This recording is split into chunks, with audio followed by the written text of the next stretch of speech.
Muhammadin wa ala alihi wa ashabihi ajma'in wa man tabi'ahum bi ihsanin ila yaumiddin. Amma ba'du. Rabbi shrah li sadri wa yassir li amri wa hlul 'uqdatam min lisani yafqahu qawli.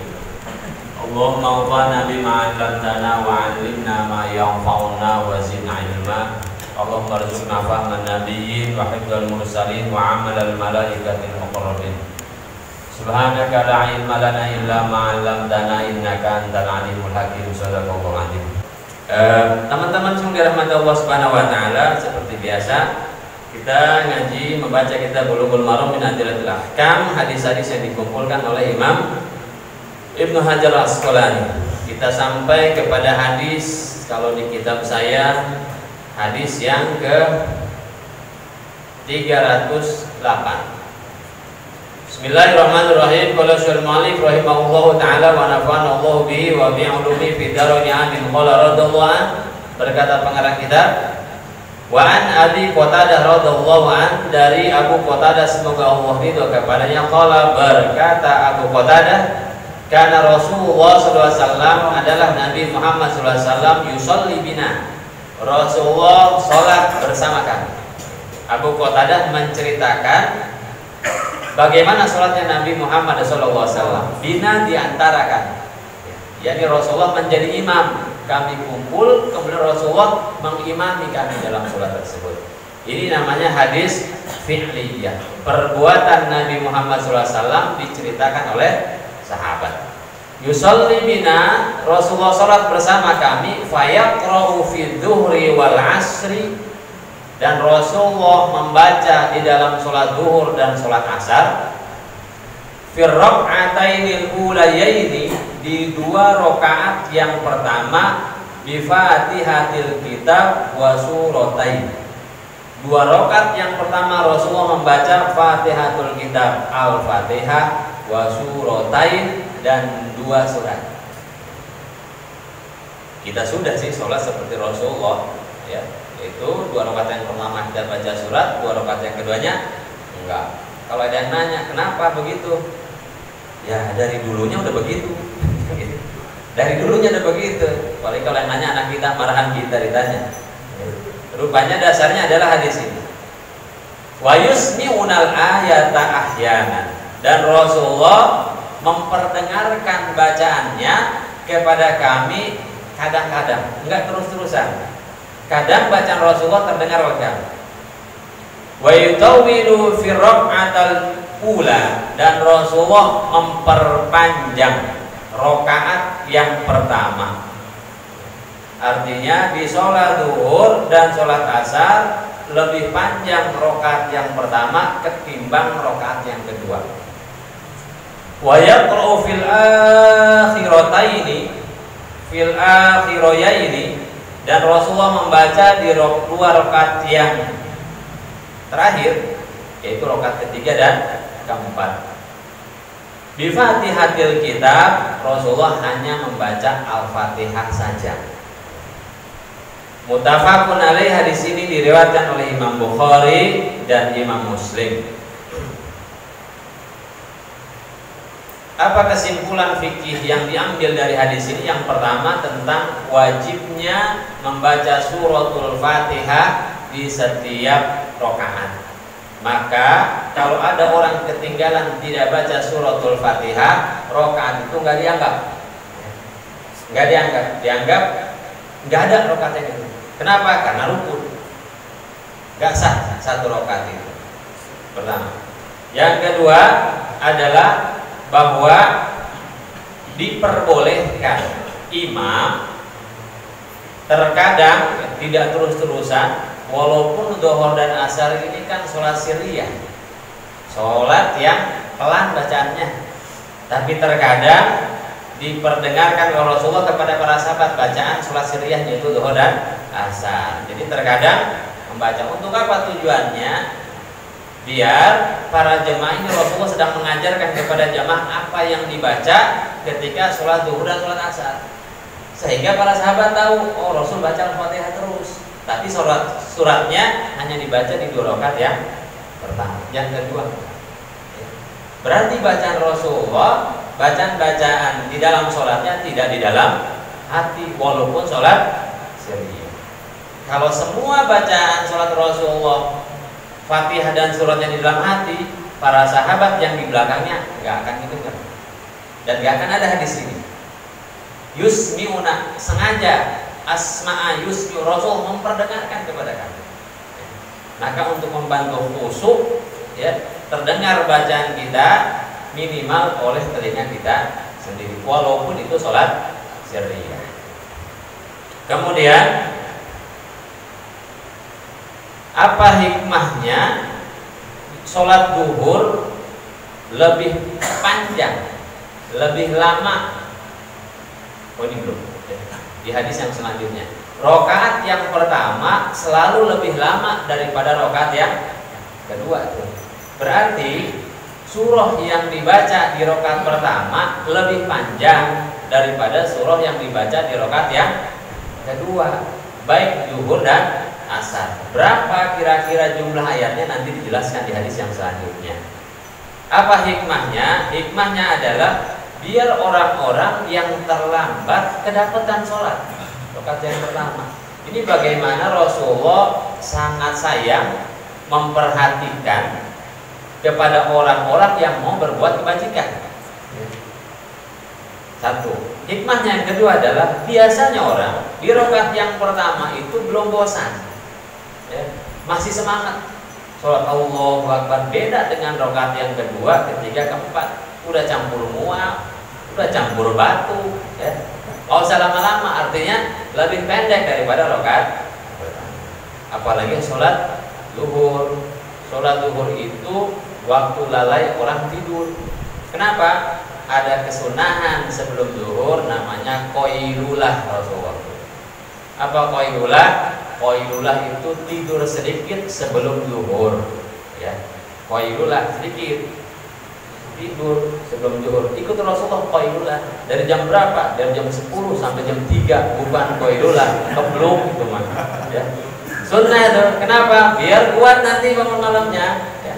Qailulah sebelum zuhur. Nah, khawatir orang yang melakukan sunnah qailulah ini terlambat sholatnya, maka dipanjangkan. Zuhur lebih panjang daripada asar. Rakaat yang pertama lebih panjang daripada rakaat yang kedua. Apa yang menyebabkan lamanya? Fatihahnya sama, ya. Yang menyebabkan panjangnya adalah surah yang dibaca lebih panjang rakaat pertama daripada rakaat yang kedua. Ya, kalau rakaat pertama 20 ayat, berarti rakaat yang kedua kira-kira 10 ayat, 11 ayat. Kalau rakaat yang pertama sudah 11 ayat, kira-kira yang kedua 7 atau 8 ayat. Rakaat yang pertamanya inna atau Ustaz mentok habis sudah 3 ayat. Ya cuma terserah dah, terserah itu. Nah, ini sunnah Rasulullah, kan kata Nabi sallu kama ra'aitumuni usolli. Berapa panjang? Sampai para sahabat itu ada 30 sahabat yang mempelajari, memperhatikan sholat Nabi Muhammad SAW. Memperhatikan sholatnya. Nih, di antara sahabat itu adalah Abu Sa'id Al-Khudri. Hadis yang selanjutnya. Wa an Abi Sa'id Al-Khudri. Hadis ini menjelaskan yang tadi. Kan tadi baru sampai panjangnya aja nih. Ya. Tapi jumlah ayatnya belum. Nanti dikasih tahu. Wa an Abu Sa'id Al-Khudri, dari Abu Sa'id Al-Khudri, ya, sahabat Rasulullah di antara 30 orang yang mempelajari, sangat mempelajari salat Nabi Muhammad SAW. Jadi serius pada saat. Apa katanya? Qala berkata Abu Sa'id Al-Khudri radhiyallahu an, kunna nahzuru qiyam Rasulillah sallallahu alaihi wasallam. Kami memperkirakan, ya, menganalisa, kemudian mengambil kira-kira. Kami memperkirakan qiyam Rasulillah, berdirinya Nabi Muhammad SAW fi zuhri, di sholat zuhur wal asri. Jadi para sahabat mendiskusikan sholatnya Nabi Muhammad SAW, bukan mempertanyakan, tapi mereka mencatat, kemudian menghitung berapa lama sih berdirinya Nabi Muhammad SAW. Saking para sahabatnya pengen ittiba Nabi Muhammad SAW, saking para sahabat memperhatikan sunnah Nabi Muhammad, mereka belajar. Kita juga, kalau kita bilang kita ingin seperti Nabi Muhammad, ittiba'u sunnah, iqamus sunnah, apapun namanya itu belajar. Kalau nggak belajar kita nggak nyampe kepada sunnah. Wallah nggak bakal nyampe kepada sunnah. Bagaimana kita mengikuti Nabi Muhammad tapi kita nggak mempelajari Nabi Muhammad SAW, sholatnya, makannya, minumnya, yang lain. Maka semangat kita mengikuti Nabi Muhammad buktikan, konkretkan dengan kita belajar. Yang kita tolak guna ilmi. Tidak cukup dengan pasang spanduk lebar-lebar. Mari hidupkan sunnah. Belajar ngaji kagak ada, gila. Enggak bakal nyampe. Begitulah para sahabat, kami memperkirakan berdirinya Nabi Muhammad SAW dalam sholat zuhur dan sholat asar. Fahazarna, maka berdasarkan analisa kami, qiyamahu, berdirinya Nabi Muhammad SAW fi raka'atainil ulayaini, di rakaat yang dua pertama, minadzuhri, sholat zuhur. Artinya 2 rakaat sholat zuhur yang pertama. Qadra alif lam mim tanzil, ini yaitu surah As-Sajdah. Berdirinya Nabi pada sholat zuhur di rakaat yang pertama, kan kita akan ketemu hadis, Rasulullah itu sholatnya ringan-ringan saja. Nah, ringannya juga ukuran Rasulullah, bukan ukuran kita. Ya, jadi ringan, ringkas, mudahnya sholat Rasulullah ukurannya Nabi, bukan kita. Ya. Ini sholat zuhur, karena juga sholat zuhur itu berat. Sholat zuhur itu samanya dengan sholat subuh. Ya, sholat subuh. Ini rakaat yang pertamanya adalah seukuran membaca surah As-Sajdah sampai selesai. Berapa jumlahnya? Jumlahnya adalah 30 ayat. Ya. Jadi seukuran membaca 30 ayat tuh. Rakaat yang keberapa? Rakaat yang pertama. Sholat apa? Sholat zuhur. Nah, besok kita praktekin ya. Insya Allah besoknya zuhur, selanjutnya sepi. Ya, jadi kita suka ringan kadar kita, jangan lama-lama, ringan-ringan aja kayak sholat Nabi ya. Ringannya ukuran Rasulullah, bukan ukuran kita. Insya Allah kalau imamnya ada di sini, makmumnya udah di sini, sepakat nih kita. Ya, besok zuhur 30 ayat. Ya, ada masjid yang lain gak dekat sini? Kita pindah ke sana. Ya, 30 ayat. Wa fil akhiraya ini, dan di 2 rakaat yang kedua, ya, qadronus atau qadronisfi min dzalika, separohnya dari surah As-Sajdah, berarti 15 ayat. Rakaat yang pertama 30, rakaat yang kedua 15. Hadis ini bukan berarti Rasulullah membaca surah As-Sajdah di dalam sholat zuhur, tapi qadro, ukuran, wazannya nih, timbangannya 30 ayat. Pengen ikut Nabi tapi belum pandai baca suratnya, belum ketemu yang 30 ayat. Dah, baca Takasur 15 kali. Baca Takasur 10 kali, boleh kan?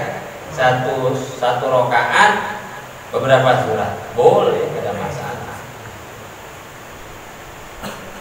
Rasulullah pernah baca surah di dalam sholat sunnah, Al-Baqarah, An-Nisa, Al-Imran, sholat sunnah.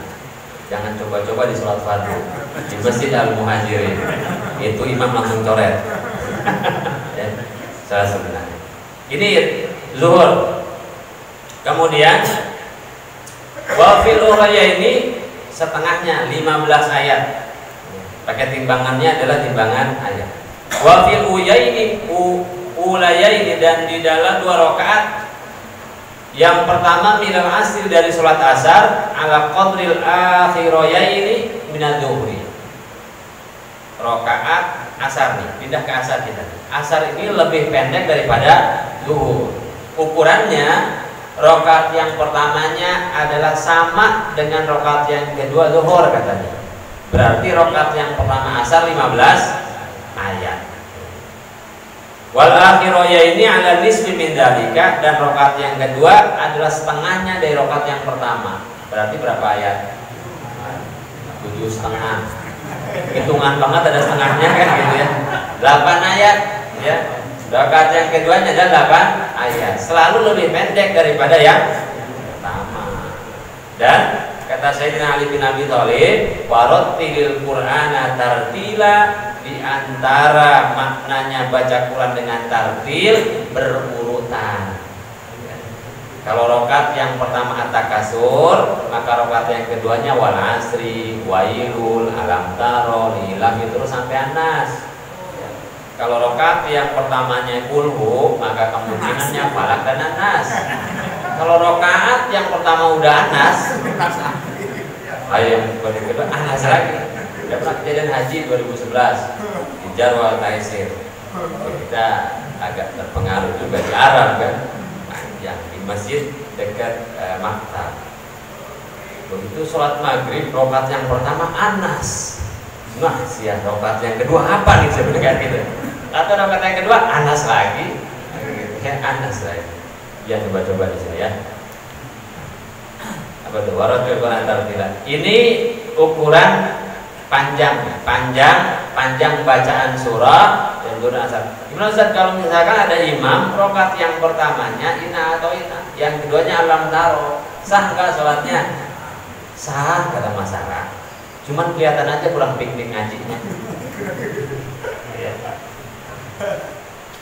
Nah ini ayat yang hadis yang ke-309 tentang lama sholat zuhur dan sholat asar.